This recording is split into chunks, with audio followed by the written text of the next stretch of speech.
Okay, hi everybody. I'm Dr. Barry. I'm very glad that you pleased to attend our orientation. I think we decided to call it New Student Informational Session. I will tell you that Dr. Benoit is here as my technical person. So if you have questions for him, he's here to answer those as well. And if you have any technical questions, just send me a chat. Okay, and Dr. Benoit says if you have any technical issues, type into the chat box and he will assist you. Okay. What I'll be covering today, I keep looking at the screen instead of the camera. What I'll be covering today is covered in the Graduate Student Handbook. You all should have received the link to that. It's on the website under Resources. Today I'm just going to hit the most important points, the things we want you to know from day one to avoid any problems. You can ask questions throughout. If you type into the chat box, Dr. Benoit will let me know what the question is, and we can answer those at any time. Okay, so I am Dr. Carol Barry. I'm the director here at SLIS, have been for a little over 3 years now. I've been at LSU since 1990, so that means I'm really old. Let me say that you are always free to contact me with questions, concerns, celebrations. I love to hear from you all. Email is always the best way to communicate with me. If it's any kind of an urgent matter, you can call me. Phone number is there. And if I'm not in the office, they will find me. Okay. So, programs. Next slide. I feel like we're putting on a little comedy routine when we do this. Okay. We currently offer 4 graduate programs through the school.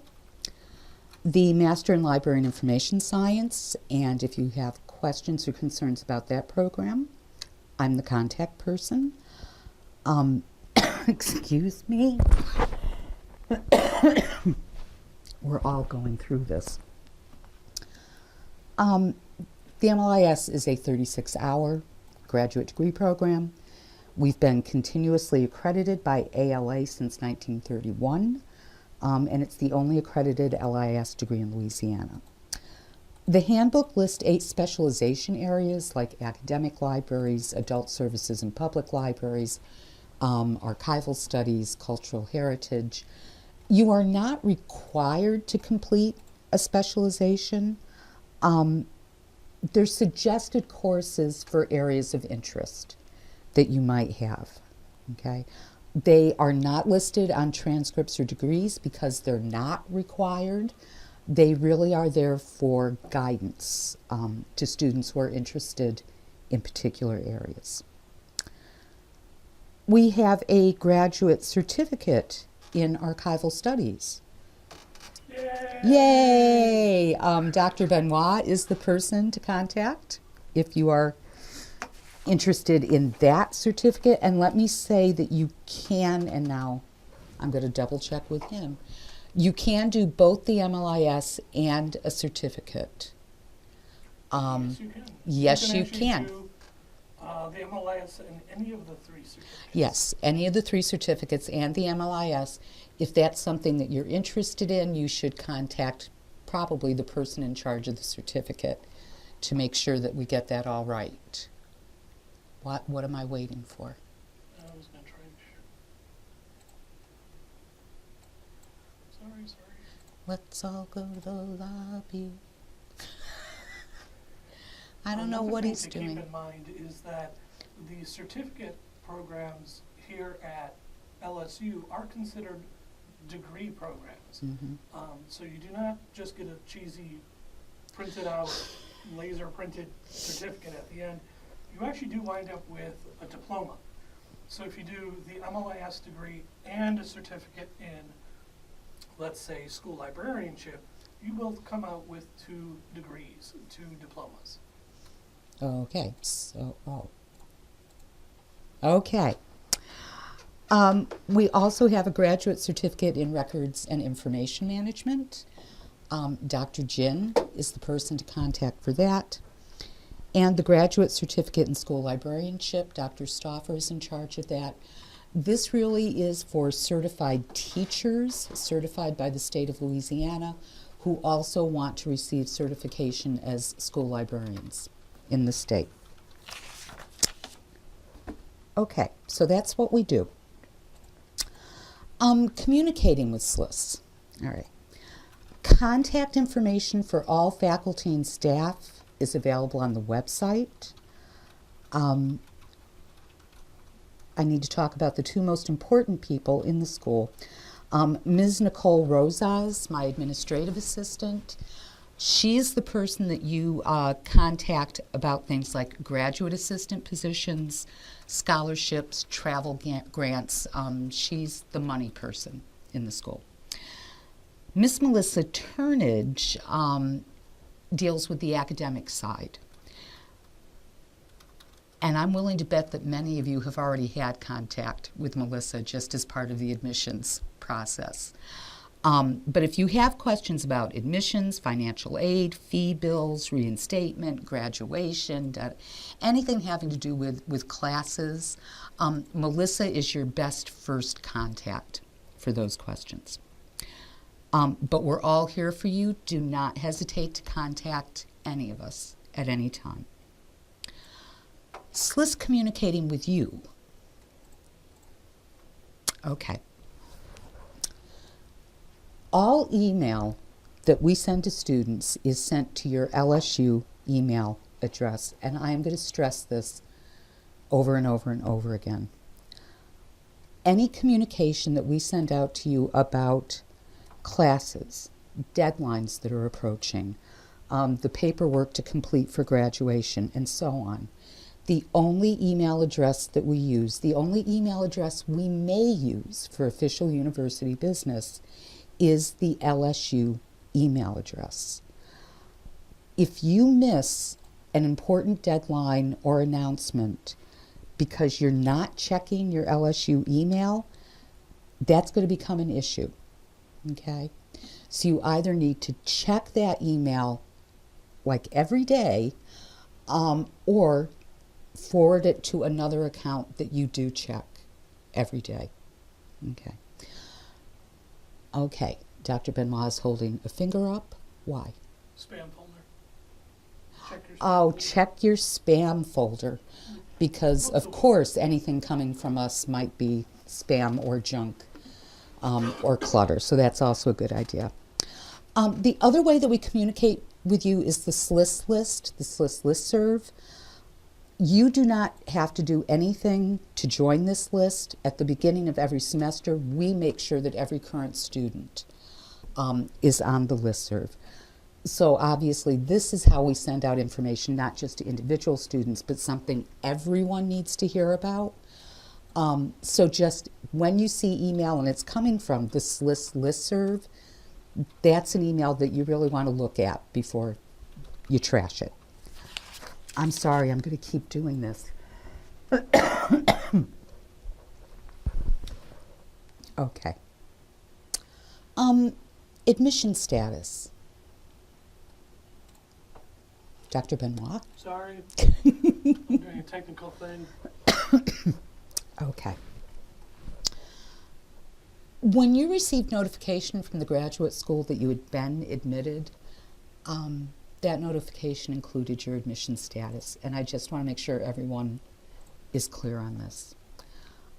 If you received regular admission, you're done. All the paperwork was submitted, you met all the admission requirements, that's it. Provisional admission means that there is still some paperwork missing from the file. That's usually college transcripts that didn't make it in by the deadline. If you were admitted provisionally, you have 30 days after the first day of class to get that paperwork in. Okay. Probationary is the big one. This is granted to individuals who fail to meet a requirement for regular admission, this typically means a GPA lower than a 3.0, but who provide evidence of the capacity to do satisfactory work. This may be GRE scores. It may be I've worked in a library for 20 years. We're looking at work experience. If you were admitted on probation, you need to take 9 hours of graduate level work, our courses, and maintain a GPA of at least a 3.0, which is a B, at which point you are taken off probation. Okay. I feel like I should keep stopping and saying, are there any questions about any of this? You can stop and do that. Are people asking questions? No? Troubleshooting. What are you troubleshooting? Somebody's on an iPhone and it looks weird. Well, they can't hear Okay. the audio. Okay. Well, then I'm just going to keep going. Are there any questions? Are there any questions? Oh, Kimberly? Kimberly. Let me see if I can unmute you. Just a second. No, I actually have to turn on our speaker. Okay. Sorry, I was in the middle of typing it. But yeah, so are you saying that, I know that after you guys review our information and get sent back to the graduate school, we have to still hear back from the graduate school to know that we've been officially admitted? Right. Because, I got the email saying that we've been accepted, but I still have yet to hear from the graduate school. And when I called the graduate school, they said they hadn't received my paperwork yet from you guys. They said that they sent it to you guys. So I'm kind of in that confused section. Yeah, I understand that. Well, not to diss the graduate school, but this is all done electronically now through an app, so it's not us sending them the paperwork. Kimberly, if you will send me an email after the session today, I will double check on what's going on. Thank you so much. You're welcome. And honestly, if you've been admitted by the school, the graduate school does not turn around and say, no, we're not going to do this. But we still need their official stamp of approval on this. So send me an email and I'll look into what's going on. Okay, thank you. You're welcome. Okay. Okay. Financial information. I'm pretty sure anybody who's been admitted knows this, but SLIS is not part of LSU Online.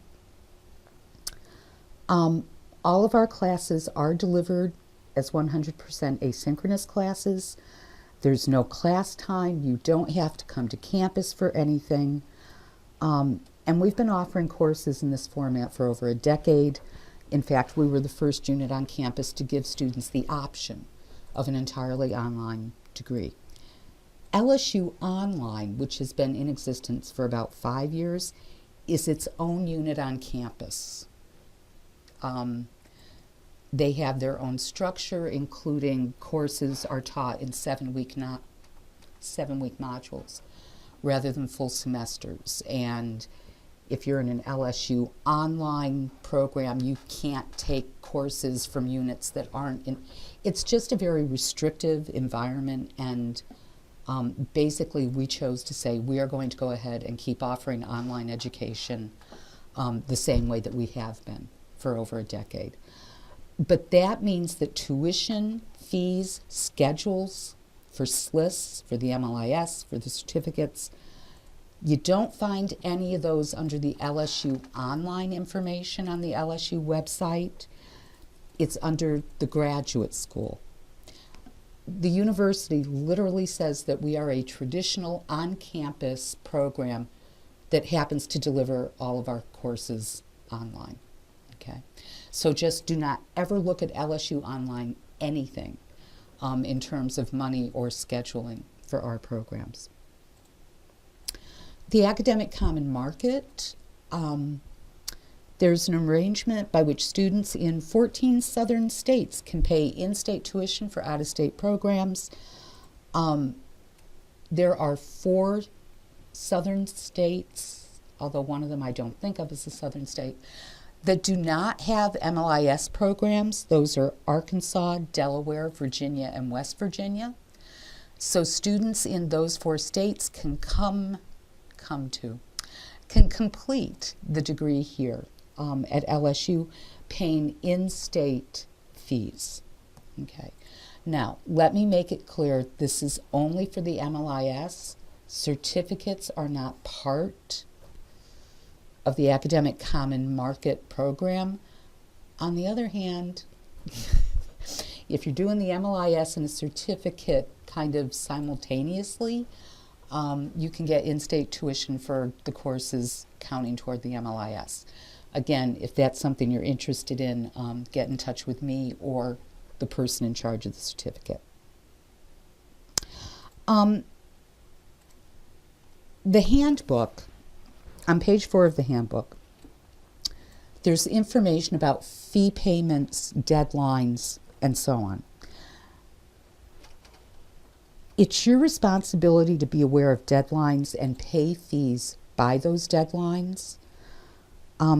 If your fee bill has not been paid by the purge dates, which are listed in that schedule booklet, they do in fact purge all of your courses. It's as if you never registered for courses. Assuming the fee bill is resolved, you can then go back in and re-register for courses. But there's no guarantee you're going to be able to get the same classes that you signed up for originally. So again, pay close attention to when fee bills are due, when those purge dates occur, and so on. Okay? Any questions, comments? Can you ask them if they can see your video? Can they see my video? Yeah. Oh, you mean me? Like me waving? Can you all see that? Yes? Okay. Fine by me. They moved a button. They moved a button. That happens all the time. If we could go to the next slide, please. Okay. Financial resources. The handbook and the website, we kind of put this all over the place, has contact information for the financial aid office. Now, I mean federal financial aid, that kind of financial aid.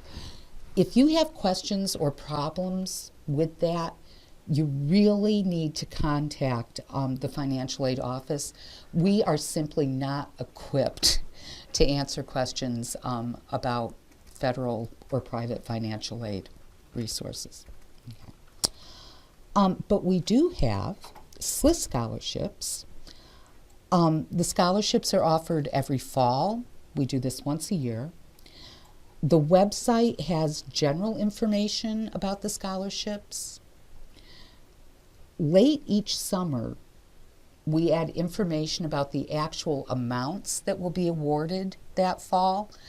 We don't know what the amount is until we know how much interest the account earned the year before. So that's why we have to wait until fall to say, this is going to be worth, and it literally is like $3,005.87 this year. Okay? We make that available. We send out the application for the scholarships, and this is something that would go to the listserv. Okay? Here's the application, here's the deadline, here's how you do this. I will say we only offer scholarships to continuing students at this point. You must have completed 6 hours to be eligible for a scholarship. The scholarship and awards page on the website provides information about scholarships from other sources, like professional organizations, the American Library Association. You should take a look at those. Oh, now he's finding the website. And now he's finding that page. Okay. It's worth taking a look. There might be a scholarship out there that's very appropriate for you. And if we ever receive an announcement about a scholarship, and we do get those from organizations saying, could you remind everybody that I need to come up with one, the school library, blah, blah, blah, blah, scholarship application is now there. Again, that's something that we'll send to the SLIS list so that everyone can see that. And we have travel awards as well. These are not scholarships. It's not something that you apply for in the fall. But if you're going to be attending a professional conference, that might be the Louisiana Library Association conference. It could be the American Library Association conference. It could be the LAMA, which is the Louisiana Archives and Manuscripts Association. I'm amazed I got that right. If you are attending a professional conference and doing some kind of a presentation, we will find money to assist you in attending that conference. The travel award information is on the website. Again, you don't apply for this in the fall like a scholarship. You actually send Miss Rosas an email saying, I had a poster accepted at LAMA and I'm going to be going to Ruston, Louisiana to do that, and I need money. And we take it from there. What does this mean? 2 questions. Two questions. How do we access the SLIS listserv? You literally will get an email and the sender says SLIS list. Well, you're automatically added. And yes, you are automatically added. We add all current students at the beginning of each semester. So you have absolutely no choice. You are on the listserv. Secondly, would it count if it's a state conference outside of Louisiana? Such as the New York Archives Association. Well, sure. And because we do, in fact, have students all around the country at this point. So again, if you're attending and presenting a conference in New York, in California, wherever, Virginia, send us the information and we'll see what we can do. Additionally, if you are, let's say, living in Virginia, coffee. And I cleaned your mic. You need my mic? I'm bouncing off your mic right now. Oh. If you're a student living in Virginia and you're going to a conference in Louisiana, that's considered out-of-state travel. Which means you can get even more money. Okay. Way back there. Okay. Are there any scholarships specifically for part-time students? There are a few, and there are a few specifically for full-time. But we have been working over the past year to get rid of the full-time, part-time requirements so that every scholarship is simply available to all students. So there are still a handful that say you must be full-time to get this scholarship. There's very few that say you must be part-time for this scholarship. The majority do not depend on whether you are a full-time or part-time student. Okay? Great. All right.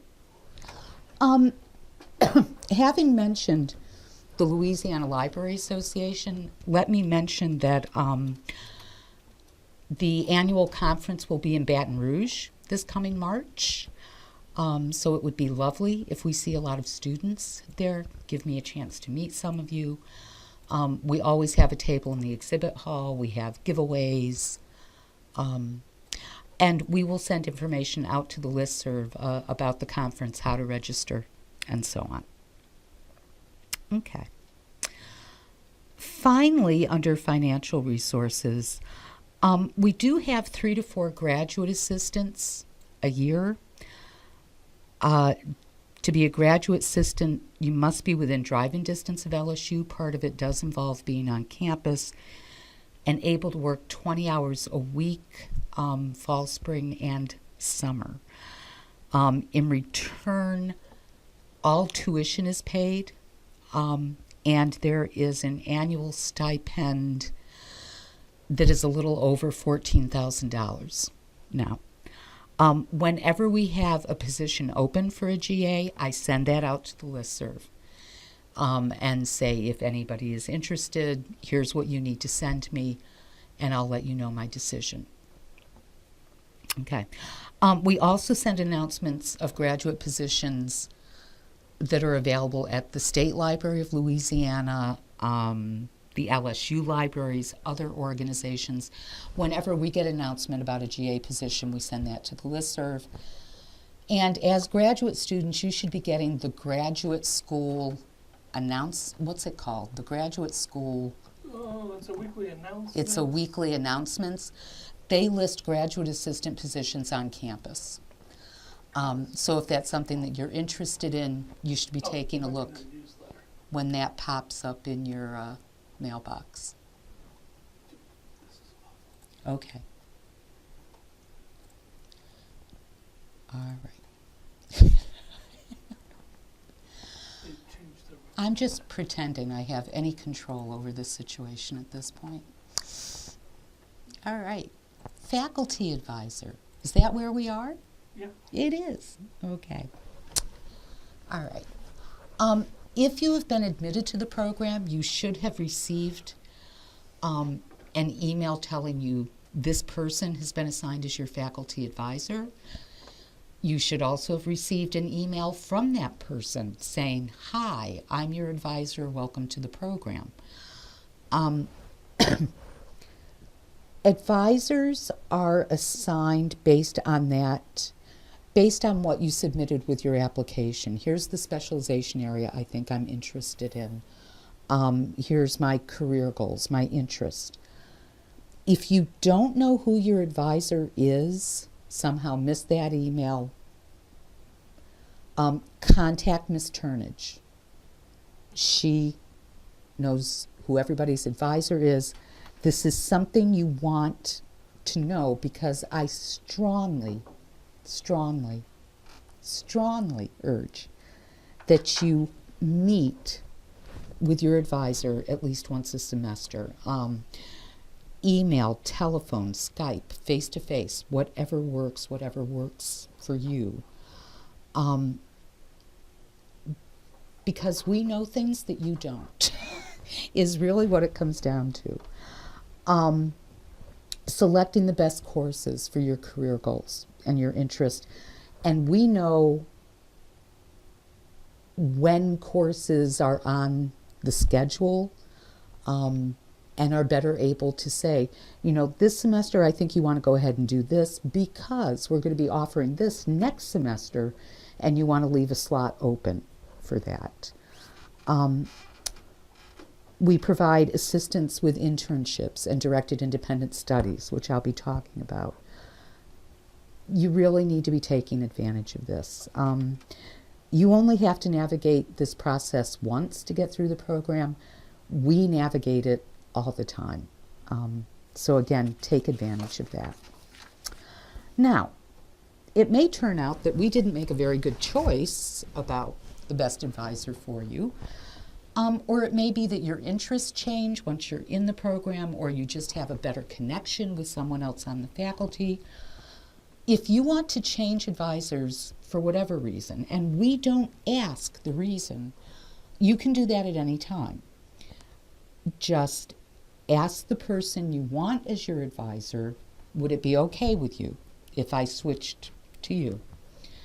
Let your current advisor know, just as a courtesy, thank you very much, but Dr. Smith is going to be my advisor from now on. And then make sure you let Ms. Turnage know so we have the official advisor on file in the office, because they need to sign things for you, occasionally, like letting you graduate, I think. Okay. Questions on any of that? And again, I'm going to stop and get another drink. Dr. Smith. Dr. Smith is a made-up person. We didn't gain any faculty. Nope. Okay. Courses. The handbook explains the core courses, which are the required courses, electives, which you pick depending on your areas of interest, and adjunct courses, which are courses offered by other units that make sense for certain specializations in SLIS. The only thing and you can ask questions about any of those, but what I'm going to talk about are the two courses that you're basically responsible for creating the course with assistance from your advisor, okay? Directed independent study. This is an opportunity for concentrated study to investigate a problem or subject to meet your special needs or interests.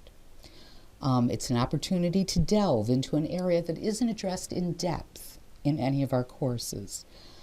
It typically involves extensive reading on a topic with a paper due at the end of the course. But I've also had students do original research for a directed independent study, so we can be flexible on this. It cannot investigate a topic regularly covered in class. And I say this because almost every year I'll get an email from a student saying, I really wanted to take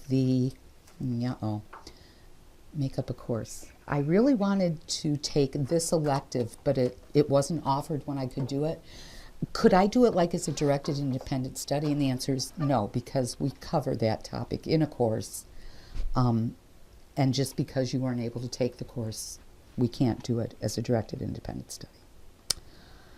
The guideline, wait, Go ahead. is there a question or was No, that no, you? That was me. Go ahead, okay. On the website, under courses, the guidelines for the directed independent study, the paperwork that needs to be filled out is all available. And then there are internships. Okay, now, Just so everybody knows, for directed independent study, you need a faculty member to agree to work with you. yes. You cannot just register for it. Oh, okay. This is true for both directed independent studies and internships.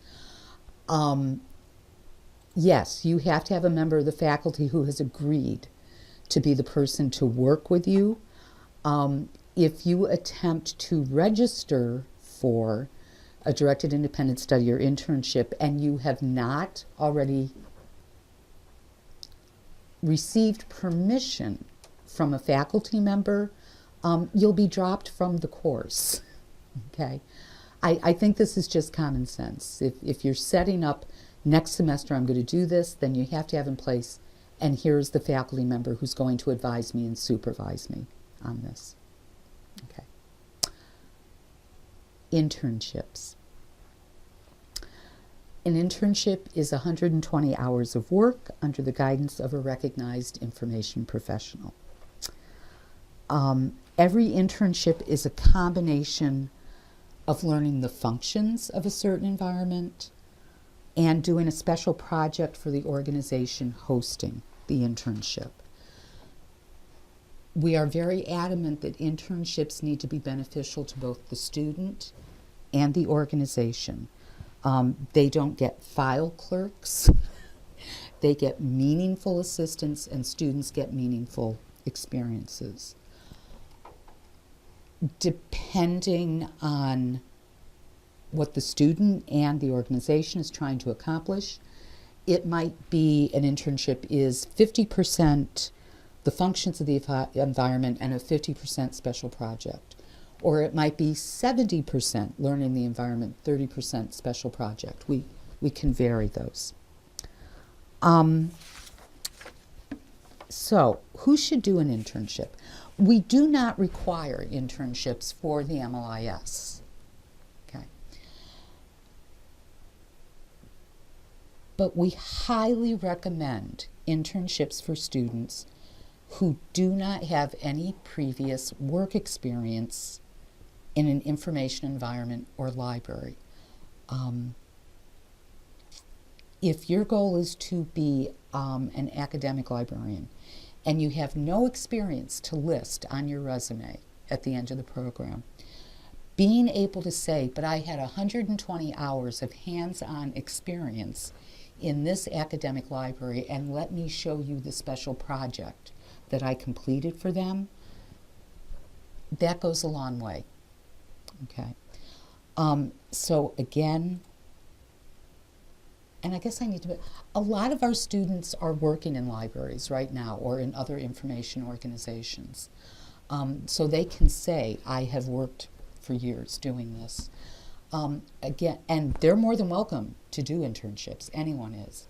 But again, for anyone who doesn't have that practical work experience, strongly urge an internship before the end of the program. Many students will know exactly where they want to do the internship, who they're going to work with, da-da-da-da-da. That's wonderful. If you want to do an internship and you have no idea, where am I going to do this, who can I work with, get in touch with your advisor as the first step, and we can help you with that. Now, depending on your circumstances, yes, the internship doesn't necessarily have to be at the public library down the road from where you live. As Dr. Benoit is showing on the screen, we've recently had students do internships at NPR, at the Smithsonian, at the Eastman House in Rochester, New York. In the past, we've had students do internships at the World Bank, Disney World, the Rock and Roll Hall of Fame. But I say, my all-time favorite, and this was before Dr. Benoit's time, we had someone doing an internship at the National Enquirer.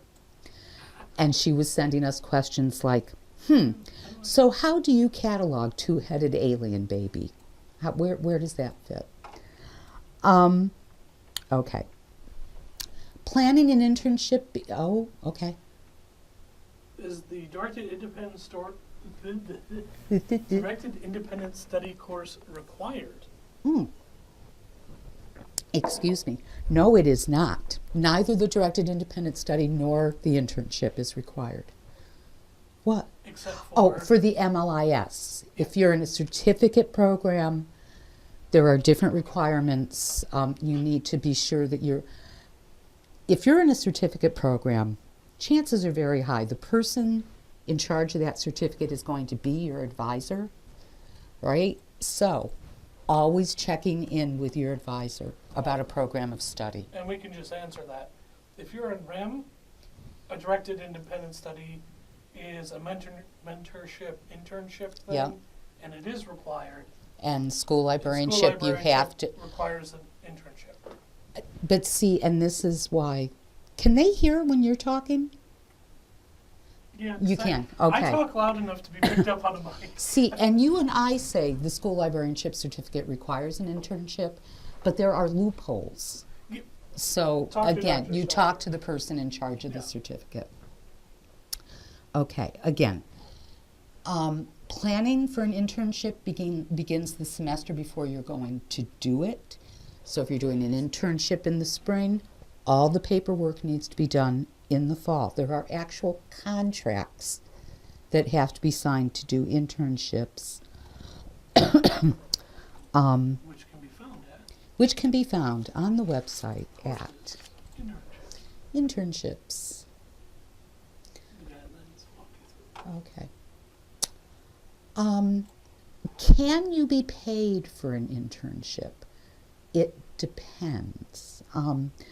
Some organizations, like the World Bank, offer paid internships. That's fine. You can earn 3 credits and you can earn some money at the same time. But you cannot do an internship for an organization that is currently employing you. If you work at the Blue Bonnet branch of the EBR Public Libraries, you cannot do an internship at that branch. It's just, it's too incestuous. It just doesn't work. Now, you can do an internship at a different branch, but you cannot do an internship in the organization that is giving you a paycheck. Yes? Who is qualified to supervise an internship? I love that we're getting questions. They have to have an appropriate degree for the type of internship. So typically this is the MLIS, but in today's environment that's not always the case. And they must have been working for at least 5 years past receiving that degree. Okay. All right. Selecting courses. Any other questions on Oh. internships and DIS?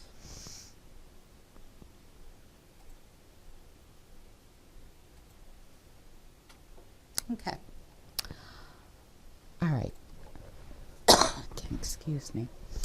Okay, so the core courses, which are required of everyone doing the MLIS.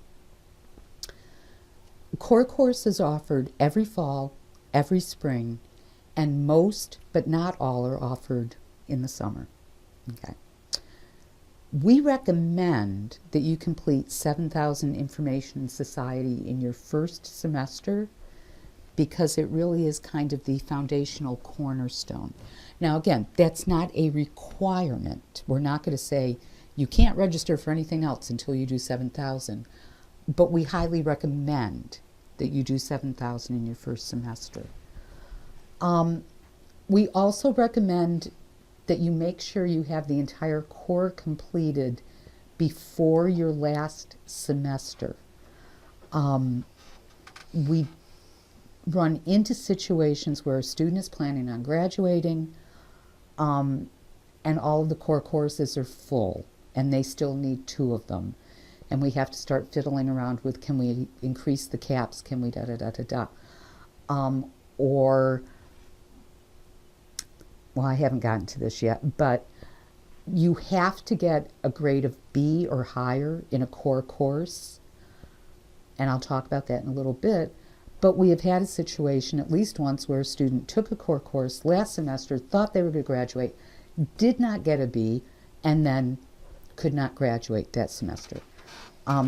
So again, it just makes sense to not leave any of the core courses until your last semester. You do not need to take core courses or any courses in numerical order. On some level, the course numbers are meaningless. They're not totally meaningless, but they almost are. They are not sequential. You don't need to take the lower numbers before you take the higher numbers. The lower numbers are not easier than the higher numbers. Well, Yes. The lower number 7,000. Well, those are the core courses.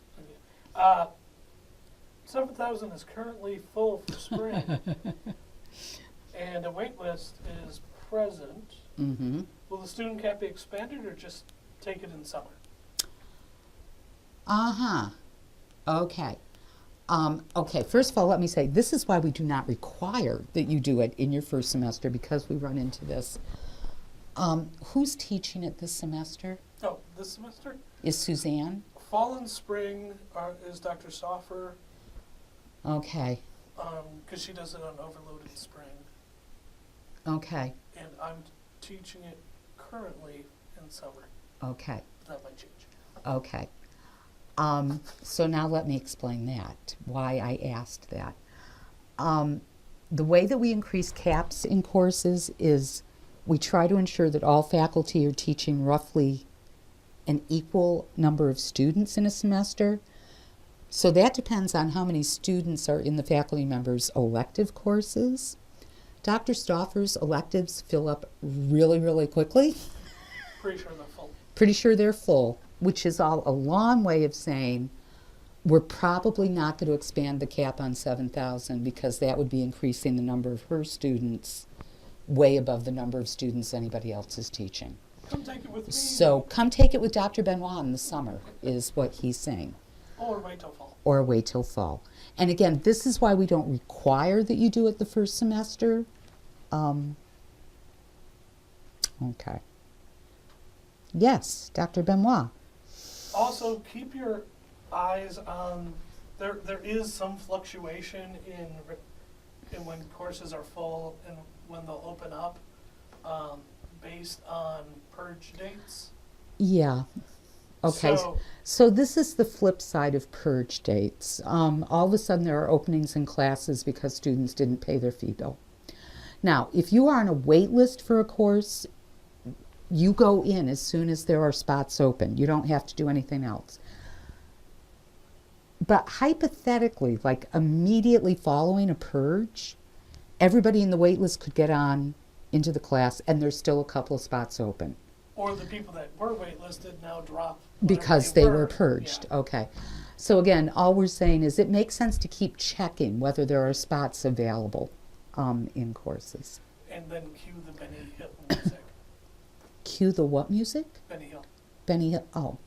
Are you going to sing the Benny Hill music? Can we start registering for courses right now? Yes. Wait.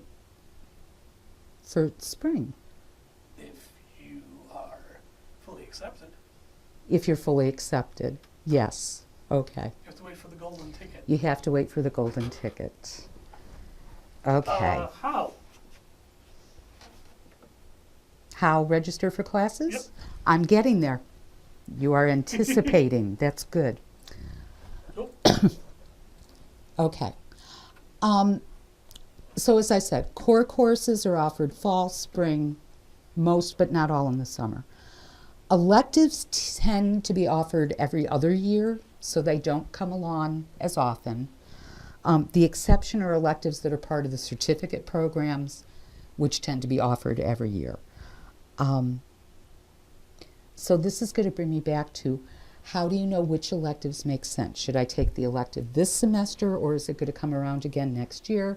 Should I do a core course? Talk to your advisor. I'm just going to say that over and over again. Talk to your advisor. Okay. Yes. Can you mention something about the difference between 7,000, 4,000, 3,000, and 2,000 level courses? Oh, good question. I hadn't even thought of that. I've run into problems recently. Now, was that a question from a student or you? That was from Dr. Benoit. Okay. For the first time in our history, we are now offering undergraduate minors at LSU, which means we now have undergraduate courses, which are listed on the website.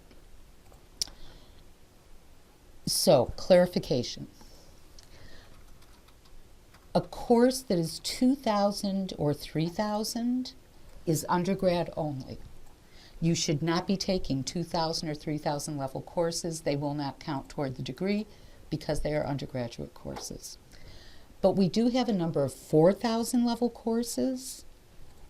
The 4,000 level is available to both graduate students and advanced undergraduates. So, in fact, 4,000 level courses would be appropriate for someone in the MLIS program. Does that answer the question? For example, spring, 2003 is undergrad only. Right. So are 3004 and 3006. Mm-hmm. However, 4102 and they're both full. So 4513, which is information techniques for social. We Yeah. can change that. Yeah. Social media Yeah. would be possible. Yep. Also, do not take 1001. Oh, no, definitely don't take 1001. That is a 1-credit undergraduate course that you are all well beyond. Okay. All right. Scheduling classes. I'm so sorry. Okay. When? The schedule booklet for the semester, and again, the link for that is in the handbook, includes dates on which class scheduling begins. And we try to remember to send a message to the list saying, class scheduling starts like next Sunday, so we give you a heads up. You schedule classes through your My LSU portal, okay? And the handbook includes a link to an article that explains that process. Wait list, we've already talked about a little bit. If a course is full, you may be able to put yourself on a wait list for the course, assuming the wait list isn't also full. If spots open up in the class, students are automatically put into the class in the order that they put themselves on the wait list. So you don't have to do anything to get from the wait list into a class. Registering for classes, this is really, really important and potentially confusing. Oh, do I need to switch? No. No. Well before a semester begins, you have gone ahead and scheduled your classes. Like for spring, scheduling started in October. Okay? So you go in, you pick your classes. Okay. Now, as the semester is actually getting closer, you receive your fee bill for the semester. You pay your fee bill on time and click on that fee bill page, complete registration. It's a big button, complete registration. Until you have a zero balance on your fee bill and clicked the big complete registration button, you haven't actually registered for classes. You selected your classes. You haven't actually registered until your fee bill has been paid and you've done the big complete registration button. Okay. Yes. You can go to LSU Grok, Grok, and if you search Pay My Fee Bill, it'll show you exactly what we're Yep. talking about. Yeah. And I think that's the article we have the link to in the handbook. Okay. Okay. And then provide feedback about Grok. Mm-hmm. Okay. How awful it is. The schedule booklet also includes dates for adding and dropping courses throughout the semester. If you want to drop a course, okay, wait a minute. Fairly early in the semester, this makes sense. You can only add courses for like the first 14 days. Is that why it's a 14-day? In fall and spring, and it's only like a week in the summer. So you have a little bit of leeway to get into a class after it started. Also, very early in the semester is dropping the class without getting a withdrawal, a grade of W on your transcript. It's like you never registered for the class at all. Date for dropping courses with a grade of W occur about halfway through the semester. So a W appears on the transcript. Yes, I withdrew from that class. It does not affect your GPA in any way. It doesn't factor into grades. It's as if you never signed up for the course. It's as if you never signed up for the course, which also means you're not going to get credit for that course. You've just gone down 3 credits in what you were taking that semester. So if that's going to affect your financial aid, you need to contact financial aid about the impact of withdrawing from a class. Did you have a question, Dr. Benoit? Yeah, we've got several queued up here. Oh boy, we've got questions. Well, people are asking me to do this. I can't see the menu. People were asking me how to get to this page.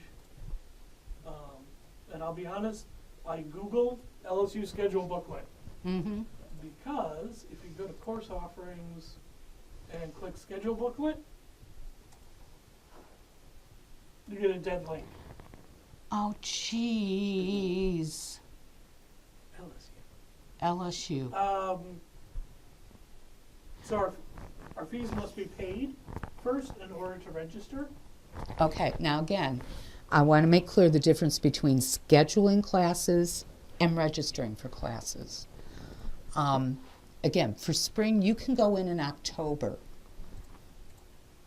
assuming that you've been a fully admitted student, and just say, I'm going to enroll in 7,000, 7,004, and something else.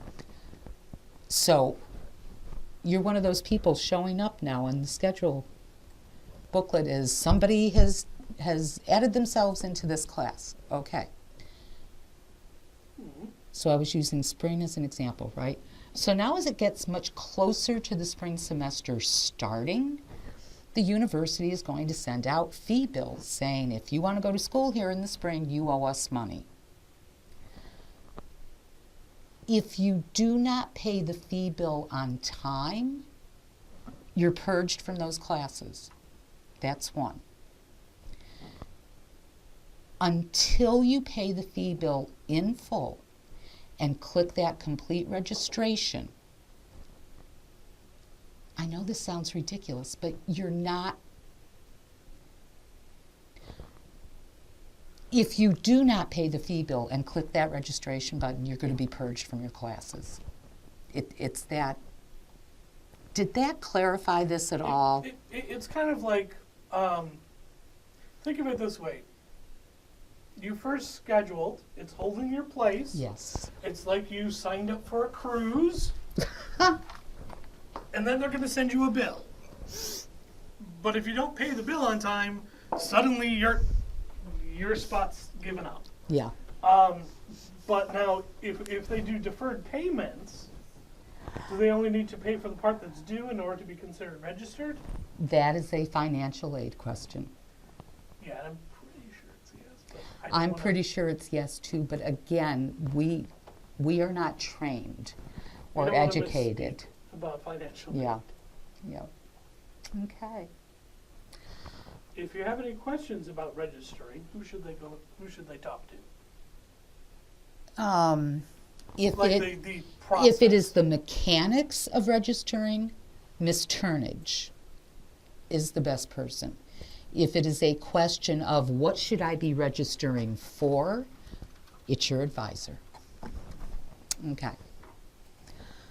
Now we can go to the next. And I'm just going to show one more page. One more page. If you ever are wondering where to go to find things, if you Google how to do LSU, it's a massive index Yep. of everything, Yep. including things like how do you celebrate? What is the alma mater? Who are the cadets of the old World War School? School. Now we know that. What is groovin'? What is?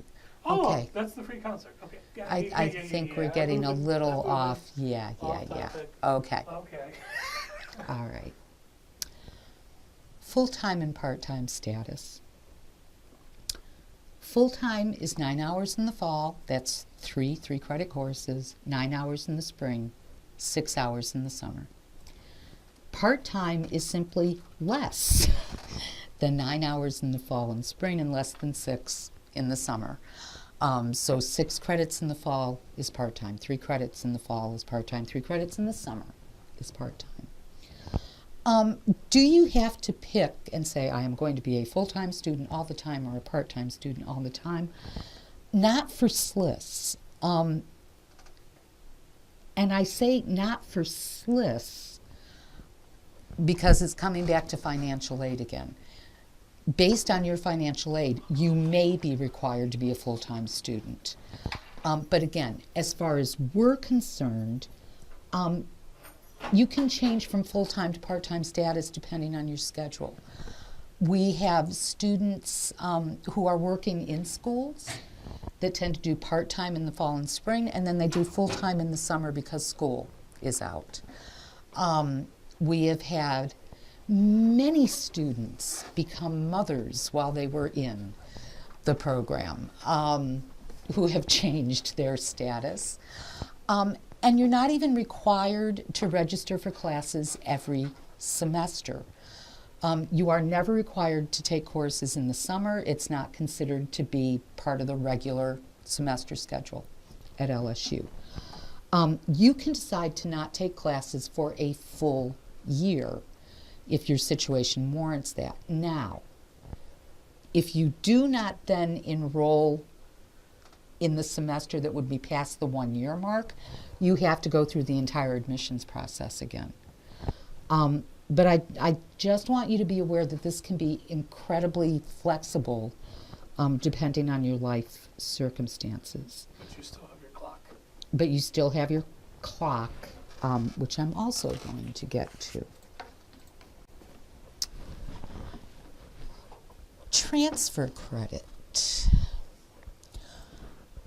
If you've completed graduate courses prior to admission into SLIS, you may be able to transfer up to 6 credits into our program.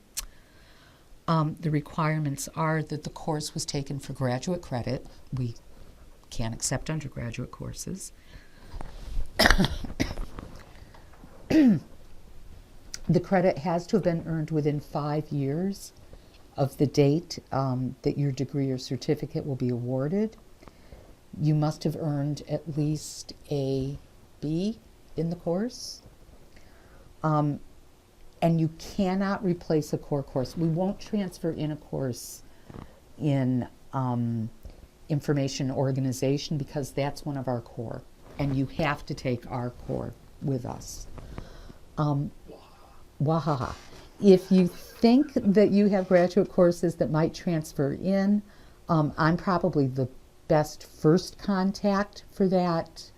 I will ask you for things like the syllabus and a course description and da-da-da-da-da, and we can take it from there. Okay. Questions or comments?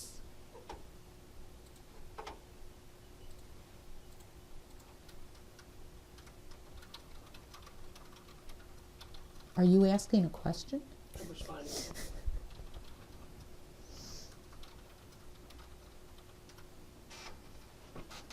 Okay. So, successful performance in classes. Academic integrity.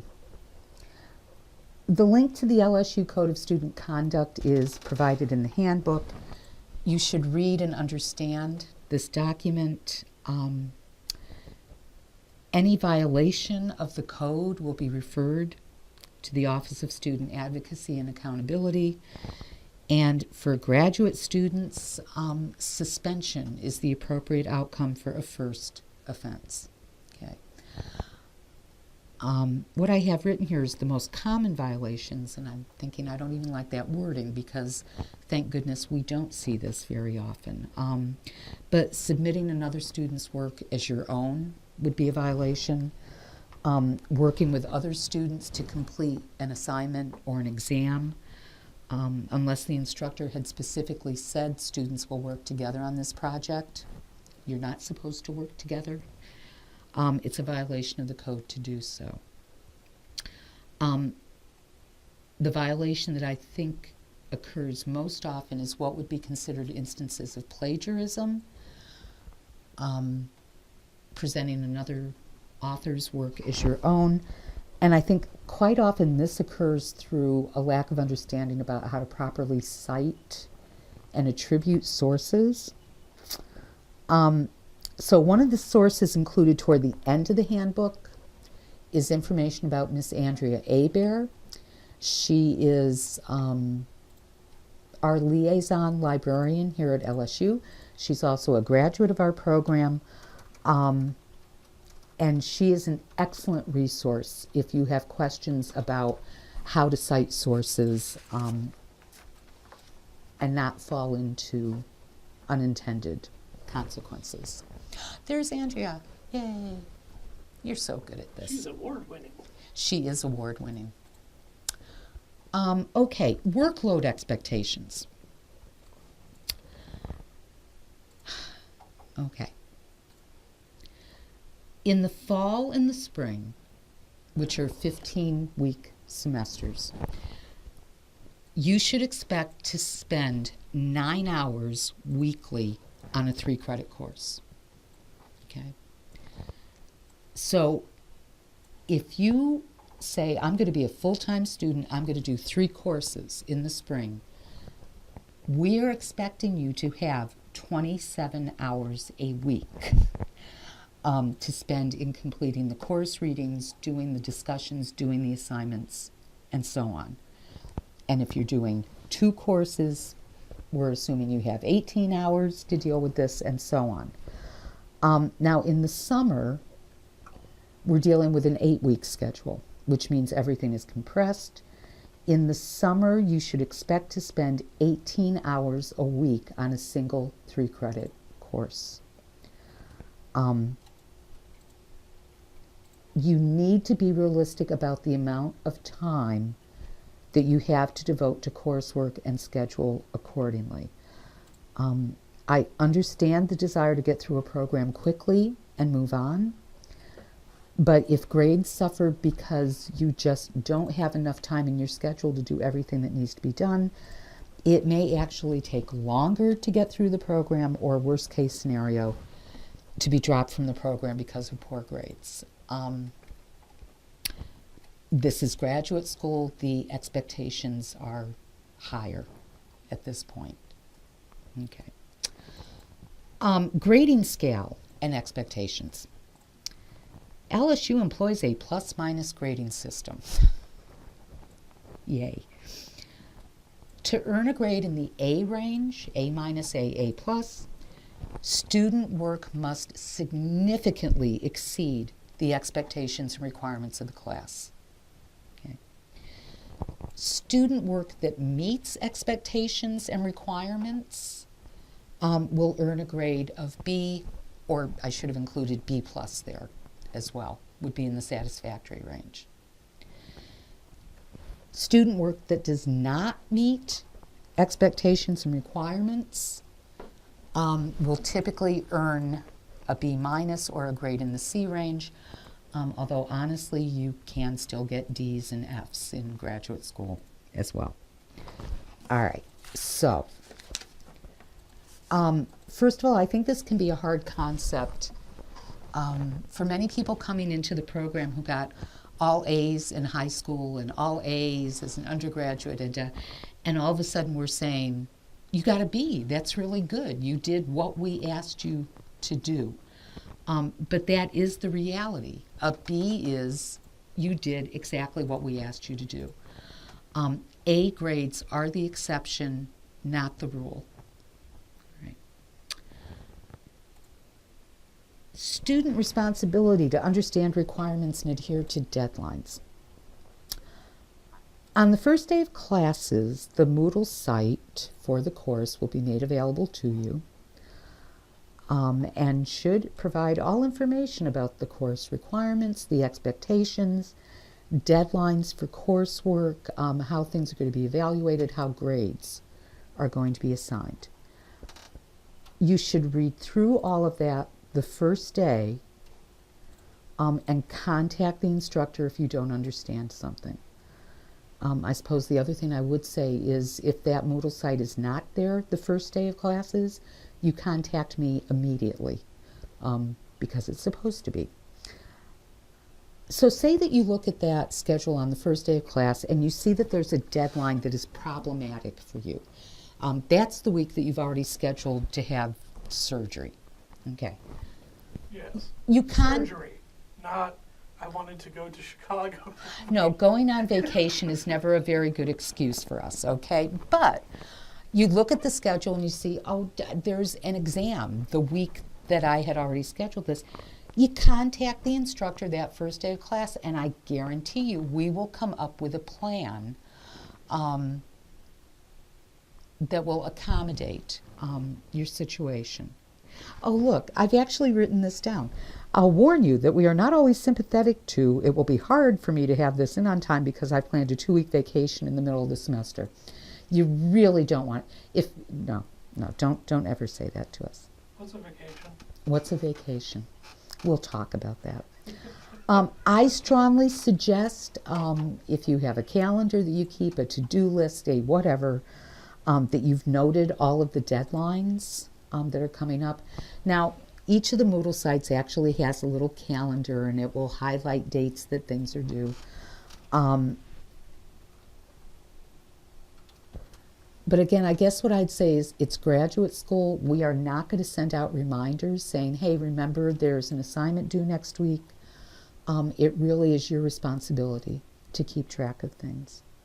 Now, having said that, again, we are reasonable people most of the time. We will be flexible for situations such as illness, floods, hurricanes, family emergencies. But we will not extend deadlines simply because a student forgot that something was due, and there will be penalties for that. Grades and core courses, are we still on that slide? Nope. Nope. I was just showing them what Moodle looked like. Moodle. Okay. Moodle. Okay, now these are core courses, not the electives, but the core. You must earn at least a B in each core course for the MLIS. If you earn less than a B, and again, a B minus is not satisfactory in this instance, you have to repeat the class. If you take the class a second time and still don't earn a B, that's it. You're not eligible for the degree. You're not eligible to stay in the program. And core courses may only be repeated once. If it seems likely that you're going to receive a grade lower than a B in a core course, you may want to contact me or your advisor, or under certain situations your best option might be to drop the course before it gets to the point that you've received a grade lower than a B in the course. Okay. Are there any questions about that? Nope. No, I was saying no because I hit a button. Does the drop count as a repeat?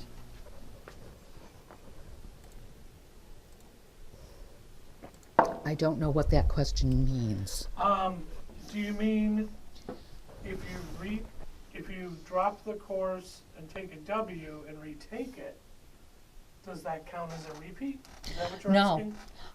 I think that is what you're asking. No, if you drop it, you never got that grade lower than a B, so when you take the course, this is the first time I'm taking the course. Okay? All right. Okay. Incomplete grades. It is so important that you know about this. Assume that you've been doing satisfactory work throughout a semester, which I'm sure would be the case.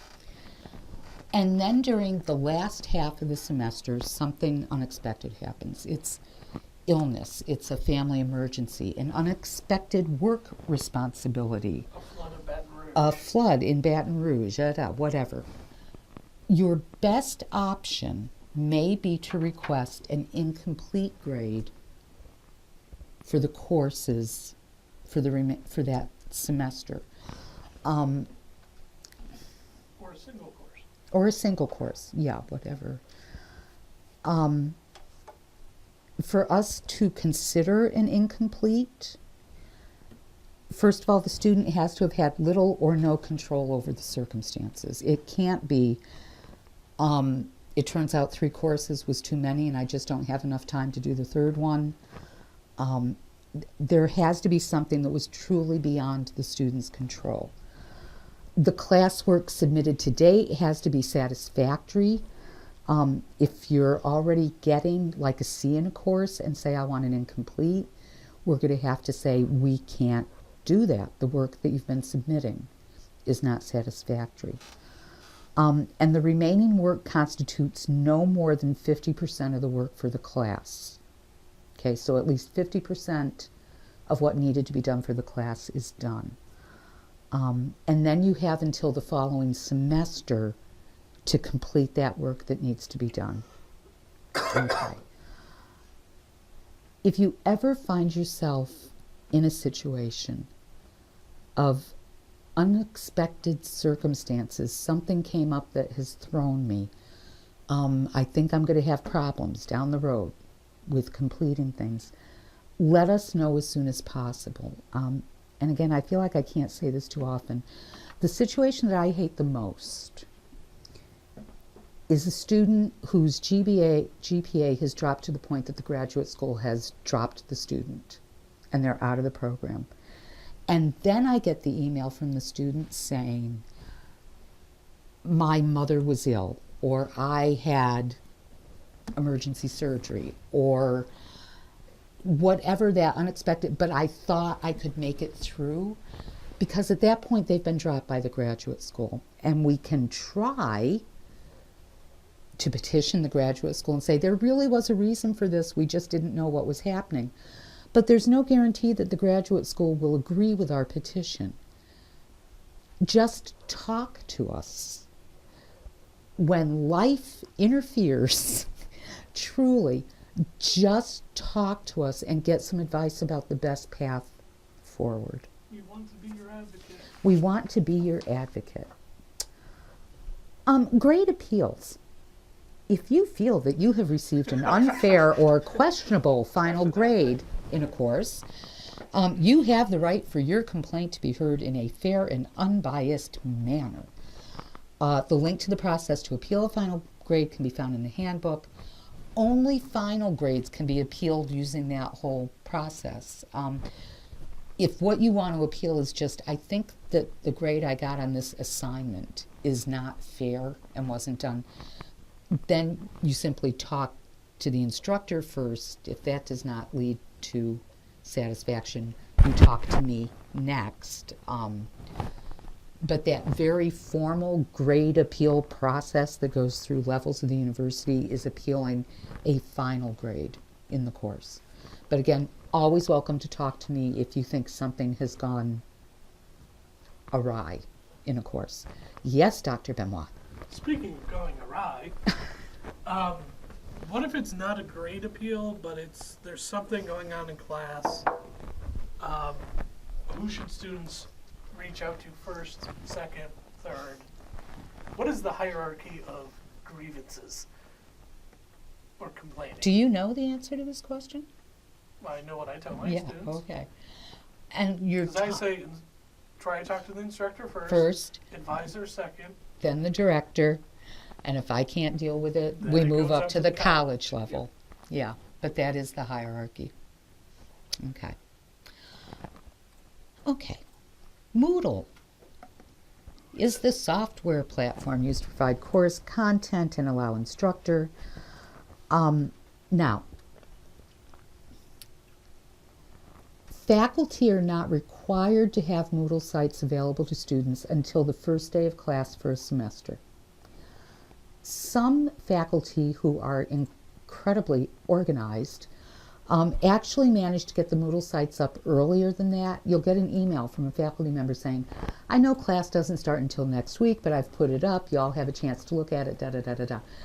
They are the exception. You cannot, perhaps should not expect the Moodle site to be available until the first day of class. And again, if that day comes and there is still not a Moodle site that you can get into, you contact me immediately so that we can rectify that situation. Yes. Apparently we have to say this.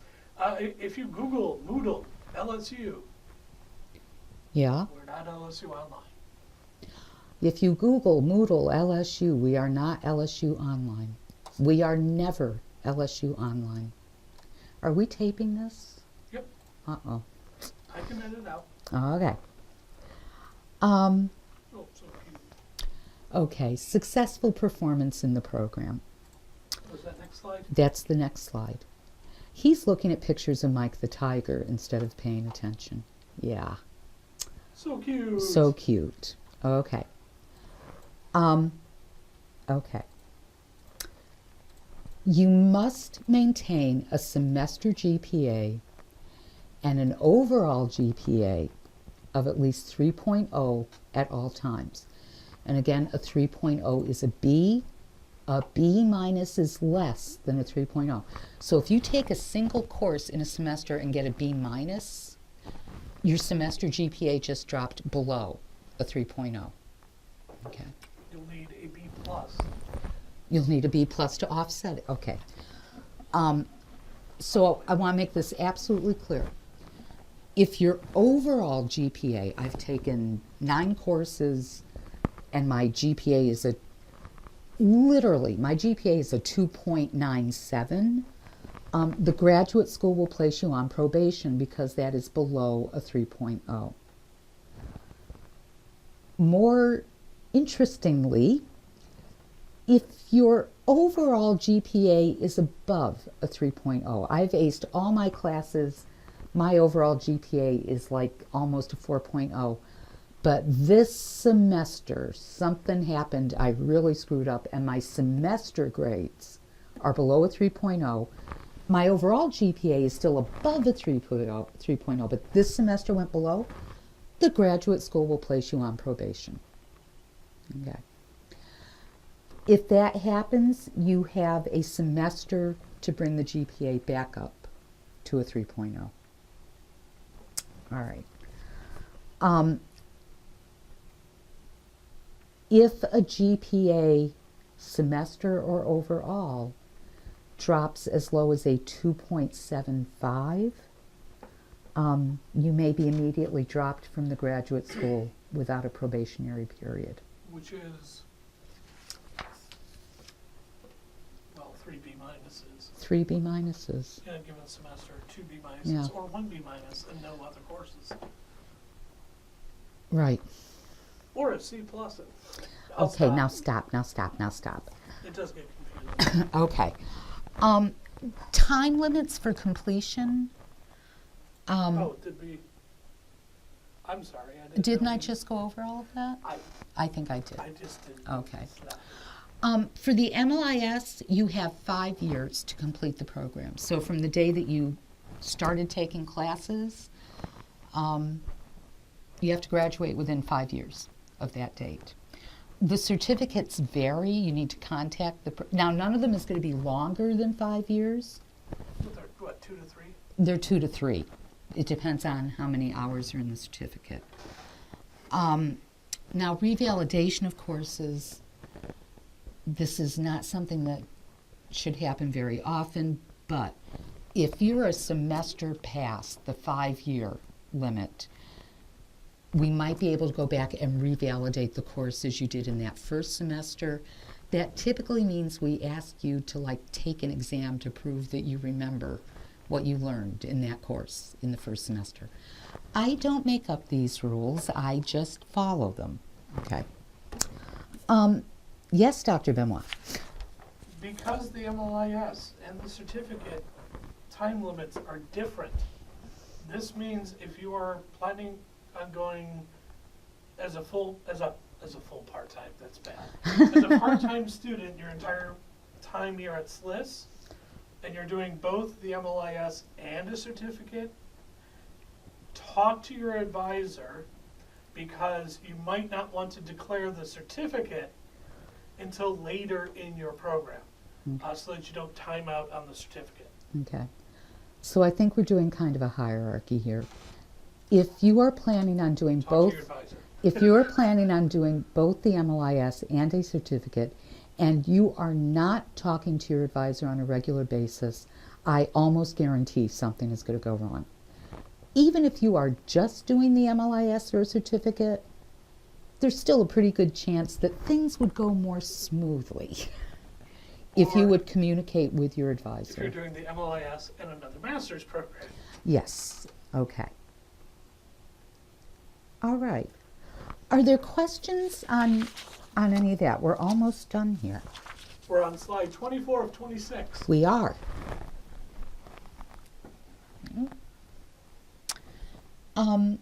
Okay. So, Whoop, whoop. oh, whoop, whoop. I got some. Okay. Questions?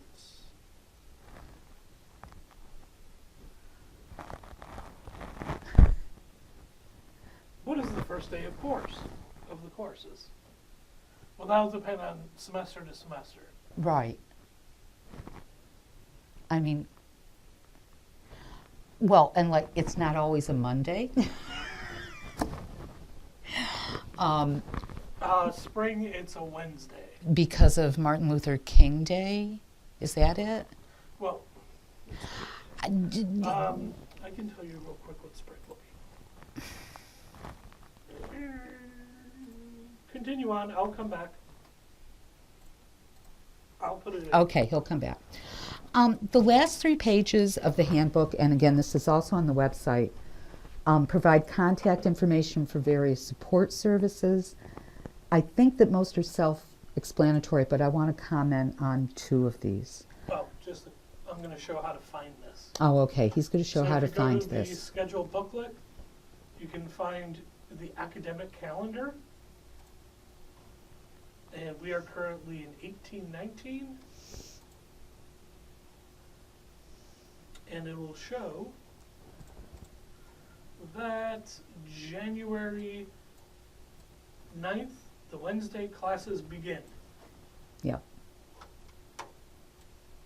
Okay. Please continue. And I suppose I would I would say a couple of things I hadn't thought of. What am I trying to say? You might think that the starting point in the spring semester would always be the same from one year to the next. You cannot just assume that. It used to be that spring semester depended on when the big country music festival was going to be here, and they would actually decide when courses started because they had to be done before the festival showed up. So every semester, make sure you look at the academic calendar so that you know when things are happening. The other thing, if some of you are new to Baton Rouge, you're here in Baton Rouge, at LSU, whatever, in the fall, football games on campus, do not attempt to get anywhere near campus. The first year that I was here, I didn't know that rule, and I went to pick up the dog from the groomer, and when I pulled out of the groomer's parking lot, they wouldn't let me turn the way to go back home, and I ended up in an overflow lot at the stadium and had to sit there for an hour and a half until the game started. So, if you're in Baton Rouge and there's a home football game and you don't want to end up spending time in the overflow lot, just don't even try to get anywhere near campus. Nothing is open on campus. The library closes. I mean, it's just all football all the time. Okay, support services. And again, we've listed quite a few, but the Office of Disability Services. If there is any condition or issue that should be taken into consideration, the student is required to contact the Office of Disability Services and make a formal request for accommodation. This is not something that faculty or instructors can offer on their own. The request for accommodation has to come from this office. So this could apply to things like visual challenges or hearing challenges or mobility challenges. And I think those are the most common requests that they get. But I also want to make it really, really clear that this also applies to depression, it applies to anxiety, it applies to being on the spectrum, as well it should. This process is entirely confidential. The office will send the faculty person teaching a course these accommodations should be given to the student, but they do not say why or what the underlying reason might be. So if this office recommends accommodations, that alone is worth doing this. But beyond that, and this happens, say that a student has an extreme depressive episode during a semester and gets into real trouble with grades, which would not be unusual. I would likely write an appeal to the graduate school saying, we really want to forgive these grades. We want to kind of wipe out this semester, wipe it clean. That appeal is going to be much more likely to be successful if it's on record in the Office of Disability Services that the student did contact them about having depression. I hope that makes sense. The other one that I want to mention is student advocacy, specifically LSU Cares. Does it say LSU Cares on that? No. No, okay. LSU Cares is an office that offers many support services for students experiencing just about, well, so many different types of issues. It might be sexual harassment, hazing, bias, discrimination, any type of abuse on or off campus, health issues, psychological issues. I've dealt with LSU Cares a lot, and I will tell you they are discreet, they are compassionate, they are a great resource, and no one should ever hesitate to get in touch with them if you need some support and some resources. But I also want you to be aware, if you report any type of sexual harassment to an employee of the university, so that's the faculty, it's the adjunct faculty, it's the office staff, it even includes the graduate assistants, okay? We are required under Title IX to file a report with the university. And that brings LSU Cares into the picture, which I think is a good thing. But again, I want every student to be aware coming in that what am I trying to say here? Because I've had students come in and say, can I talk to you about something? This is happening to me. And it's not until I've heard what the student is saying that I then say, I have to report this to the university. And the student says, if I had known that, I never would have told you. Well, I want students to know coming in. If it involves sexual harassment, we are all mandatory reporters to the university. All right. Career resources. Okay. I was trying to find an example of game day traffic. Oh, no, just shit. There is a career resources section on the website which goes to lots of different job sites, job listservs, and so on. The SLIS job list, we post any job listings that we get to that list, and we tend to get 2 or 3 a week. If you want to subscribe to the job list, you just send Miss Roses an email saying, I want to see these jobs. We don't automatically enroll everyone in this list because not everyone is looking for a job, and they find it incredibly irritating to keep seeing the announcements. And the Oland LSU Career Center here on campus, if you're in Baton Rouge, provides services such as resume writing, interview skills, things like that. Okay, so who do you contact again to get on the SLIS job list? Miss Nicole Rosas. Can you go to the About Us? Oh, sure. Do you want to do a little tour of the website? Not really, but we can go to About Us. Okay, About Us, faculty and staff. This is how you can find. So there's us, and the last 2 are Miss Rosas. She would be the job list, graduate assistantship, scholarships, any money stuff, and below her, go back down, Miss Melissa Turnage, anything to do with classes, registration, graduation, things like that. Okay. I'll say, don't we have something about jobs here? Well, I think it's all under resources. I can't see. Okay. Now look, we have now. Okay, yeah, because we also have links to other job lists. Yes, we have all kinds of links. All right. So that was the last slide, I do believe. Yep, there's one more slide. There's one more? It says questions. Okay, before we get to that point, let me say, when I do this, it feels as if I've spent most of this time saying, if you do this or you don't do that, you're going to be in trouble and there are going to be consequences and horrible things are going to happen. But I firmly believe that if you're made aware of the potential pitfalls early on, we can avoid them. And that's what this is all about. And I guess the other thing I would stress one more time is this is an incredibly easy group of people to talk with. Contact any of us anytime.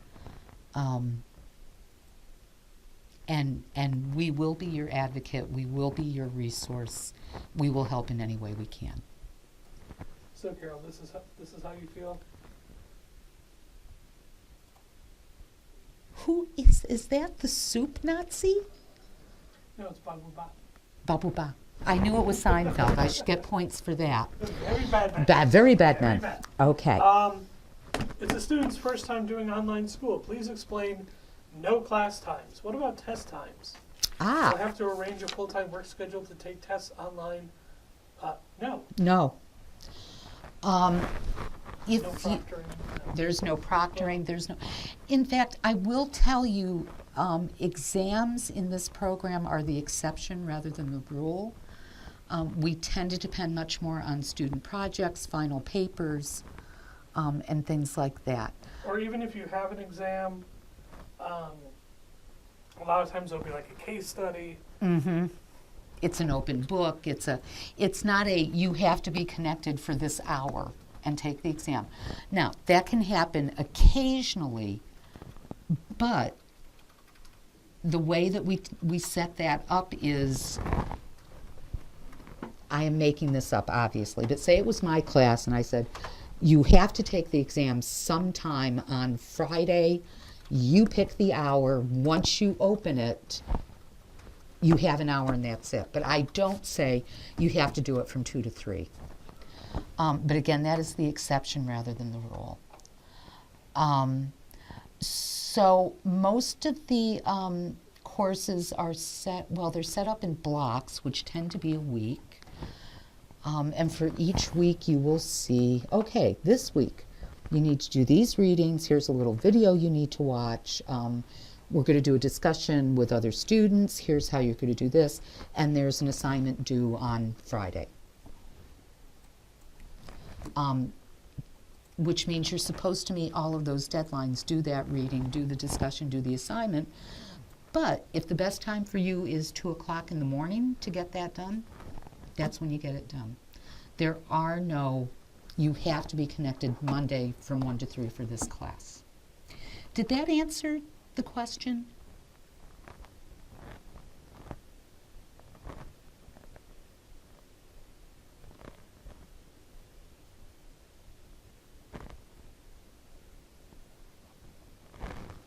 Are the presentation slides and class available as PowerPoint or only as a video recording?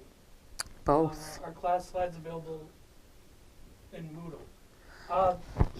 Yeah, that's really going to depend on the faculty member. Yeah.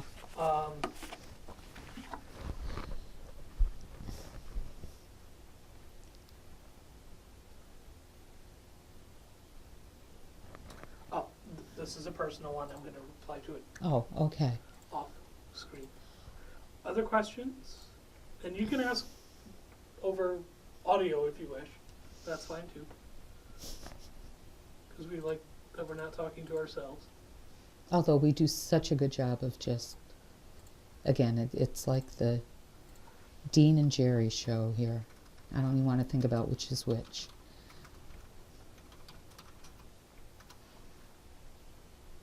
Are we wrapping it up? I think we're getting close to wrapping it up. Oh, wait. Do you need any special computer equipment? Oh, I can take this. can you, well, because I do want to say, don't think you're going to be able to do all of this on your phone. You will need a computer. Yeah. I would recommend a computer. If you have a computer that's 3 or 4 years old, you should probably still be able to get away with it. It can be Mac, it can be PC. The bigger concern is internet connection. Yeah. I have had students who will go to a public library and download everything.